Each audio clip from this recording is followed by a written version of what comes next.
नमस्कार, भारत के पहले digital mobile news channel metro TV में आपका स्वागत है। मैं हूं अनामिका। बुलेटिन की शुरुआत करेंगे हेडलाइन से।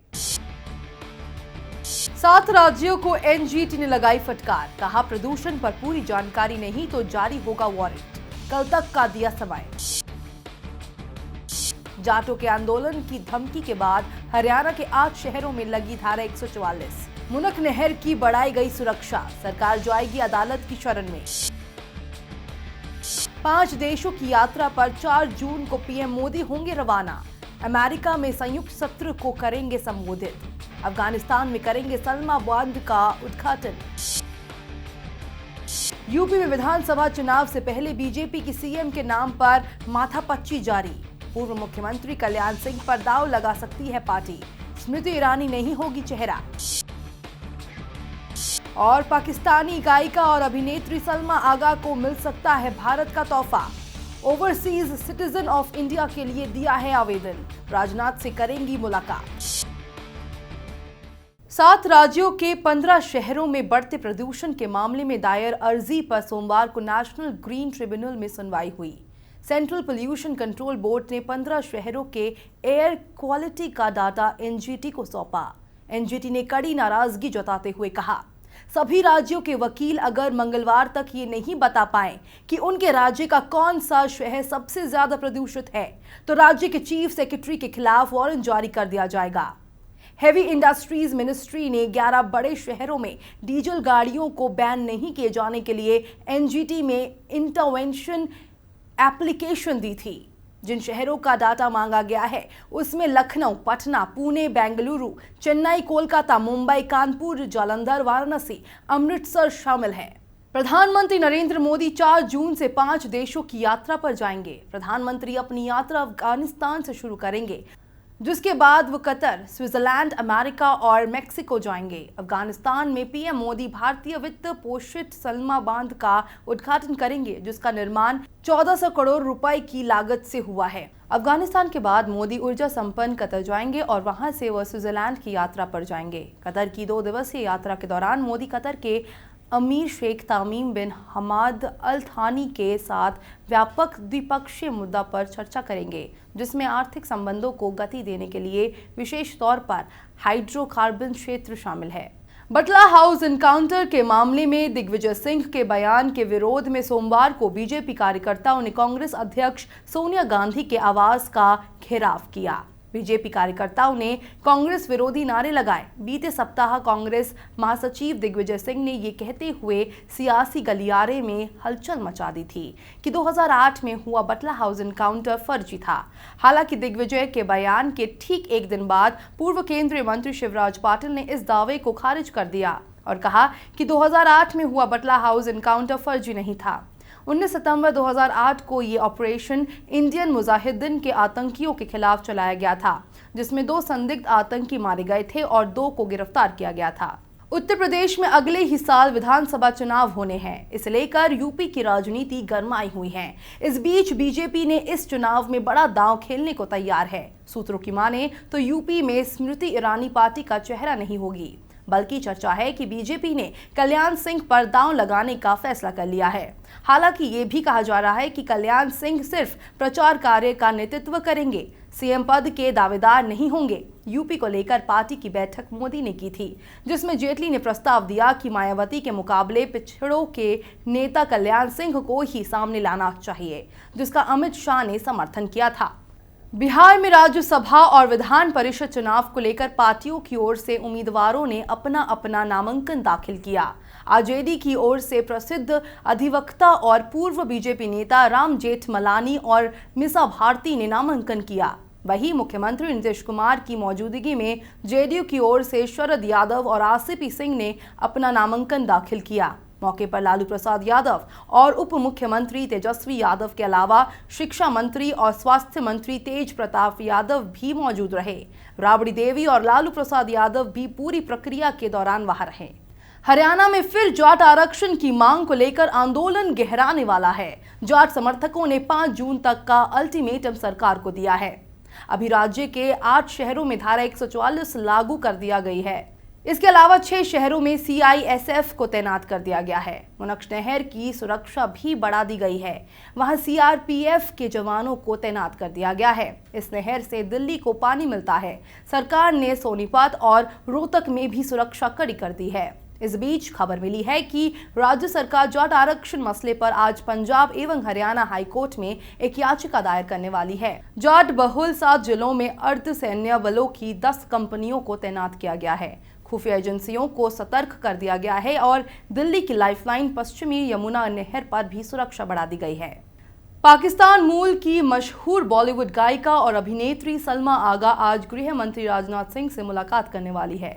गायक अदनान सामी को भारत की नागरिकता मिलने के बाद सलमा आगा को ओवरसीज सिटीजन ऑफ इंडिया का दर्जा मिल सकता है। सलमा आगा ने ओवरसीज सिटीजन ऑफ इंडिया यानी OCI के लिए एप्लीकेशन दे रखा है और गृह मंत्रालय उन्हें OCI देने पर विचार कर रहा है। OCI कार्ड होल्डर बनने के बाद सलमा आगा को भारत आने के लिए वीज़ा की ज़रूरत नहीं पड़ेगी। हालांकि वो पाकिस्तान की ही नागरिक बनी रहेंगी। सलमा आगा अभिनेता जुगल किशोर मेहरा और अनवरी बेगम की पोती है। उनकी मां नसरीन आगा भी अभिनेत्री थी और उन्होंने फिल्म शाहजहां में गायक अभिनेता के एल सेगल की हीरोइन के तौर पर अपना किरदार निभाया था। अमूल के MD RS सोडी से 25 करोड़ रुपए की रंगदारी मांगे जाने का मामला सामने आया है। धमकी देने का आरोप रवि पुजारी गैंग पर लगा है। DSP दिनेश भद्रन ने बताया कि अहमदाबाद क्राइम ब्रांच ने इस मामले की जांच शुरू कर दी है। जानकारी के मुताबिक अमूल के MD RS सोधी को सोमवार सुबह एक फोन आया। फोन करने वाले ने खुद को रवि पुजारी गैंग का सदस्य बताया। शख्स ने सोधी से 25 करोड़ रुपए की रंगदारी मांगी। मांग पूरी ना होने पर उसने अमूल के MD को जान से मारने की धमकी भी दी है। फिलहाल क्राइम ब्रांच इस मामले की जांच में जुट गई है। AIB के कॉमेडियन तन्मय भट्ट ने फेसबुक पर पोस्ट किए गए एक वीडियो में क्रिकेट के महानायक सचिन तेंदुलकर और सुर सम्राज्ञी लता मंगेशकर का मजाक उड़ाया है। इसी पर आपत्ति जताते हुए महाराष्ट्र नवनिर्माण सेना ने उसके खिलाफ FIR दर्ज कराया है। बॉलीवुड एक्टर अनुपम खेर, रितेश देशमुख और सेलिना जेटली जैसी फिल्मी हस्तियों ने कॉमेडियन तन्मय भट्ट के एक वीडियो में सचिन और लता का मजाक उड़ाने की आलोचना की और कहा कि इसमें हास्य नहीं है। सचिन वर्सेस लता सिविल वॉर शीर्षक वाले वीडियो में तन्मय 86 साल की गायिका और 43 साल के क्रिकेटर दोनों के किरदार में हैं और दोनों किरदार एक दूसरे को निशाने पर लेते दिखे रहे हैं। उत्तराखंड में अगले 48 घंटे भारी बारिश की चेतावनी को देखते हुए सरकार ने सभी जिलों को अलर्ट कर दिया है। सरकार ने नदियों और गदेरों के किनारे रहने वाले सभी लोगों को बारिश की स्थिति में सुरक्षित स्थानों पर जाने की सलाह दी है। आपदा कंट्रोल रूम ने रविवार को अलर्ट जारी कर राज्य के कुछ स्थानों पर भारी बारिश और कई स्थानों पर सामान्य बारिश होने की चेतावनी दी। टिहरी जिले की बाल गंगा घाटी में शनिवार की बारिश और बादल फटने से भारी तबाही मची। इस आपदा में 13 गांवों के 1,500 से भी अधिक परिवार प्रभावित हुए। बारिश से 220 मकानों को नुकसान पहुंचा, जबकि 700 से अधिक लोग बेघर हो गए।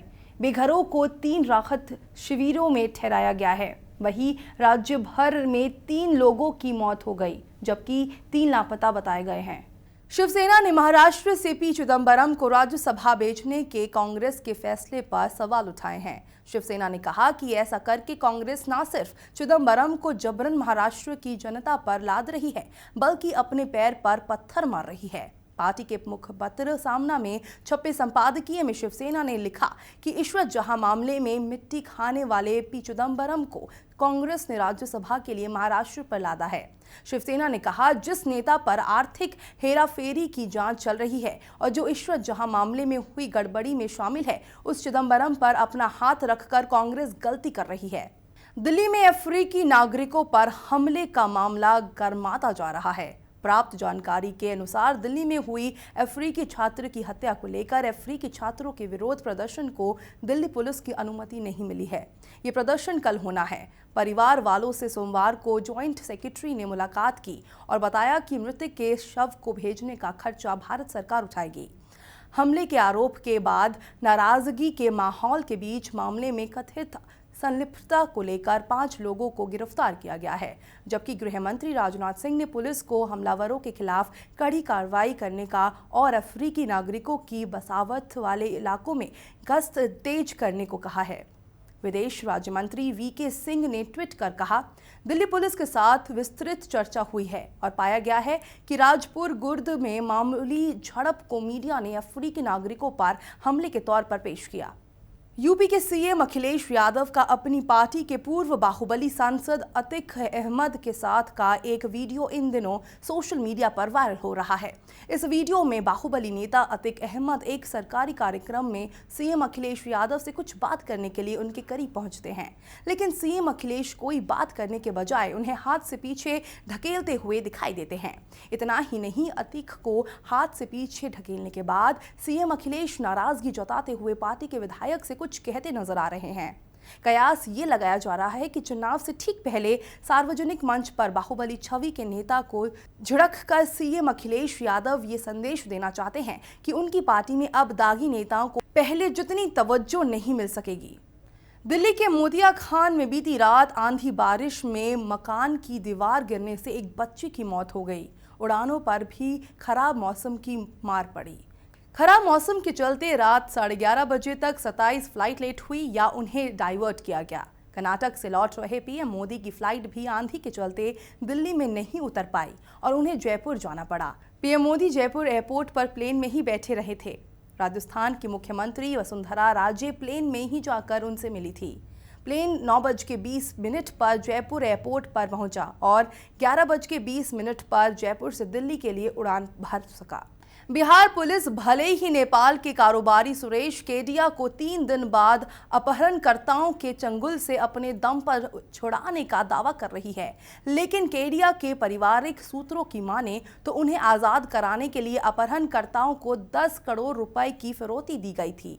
केडिया परिवार के एक सदस्य ने बताया कि फिरौती की ये रकम काठमांडू से हवाला के जरिए मुंबई भेजी गई। 5-5 करोड़ रुपए की 2 खेप हवालों के जरिए मुंबई भेजे जाने के बाद ही किडनैपरों ने रविवार दोपहर सुरेश केडिया को मोतिहारी के एक गांव में लाकर छोड़ा। किडनैपरों ने ही पुलिस को केडिया के गांव में होने की जानकारी दी थी। 27 मई को सार्वजनिक हुई नेताजी सुभाष चंद्र बोस की फाइलों से उनको लेकर एक बड़ा खुलासा हुआ है।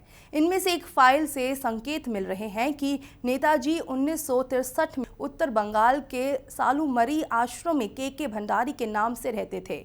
फाइल से ये भी पता चला कि भंडारी के बारे में 1963 में सरकार से जुड़े टॉप लेवल के लोगों ने चर्चा भी की थी। नेताजी से जुड़ी सार्वजनिक हुई कई फाइलों में के भंडारी को ही सुभाष चंद्र बोस कहा गया है। पीएम नेहरू के निजी सचिव के राम की ओर से इंटेलिजेंस ब्यूरो के तत्कालीन सचिव को सौंपे गए टॉप सीक्रेट मेमो में इसका जिक्र मिलता है। यूपी के इलाहाबाद में रविवार को एक दिल दहला देने वाली घटना सामने आई है। मंदिर में पूजा करने को लेकर उठा विवाद इतना बढ़ गया कि गोलियां चलने लगी, जिसमें 3 पुलिस वालों समेत 5 लोगों की मौत हो गई। बताया जा रहा है कि घटना इलाहाबाद जिले के कोंधियारा थाना क्षेत्र के इकौनी गांव की है। मंदिर में पूजा करने को लेकर यहां कुछ लोगों के बीच विवाद हुआ और देखते ही देखते बंदूकें निकल आईं।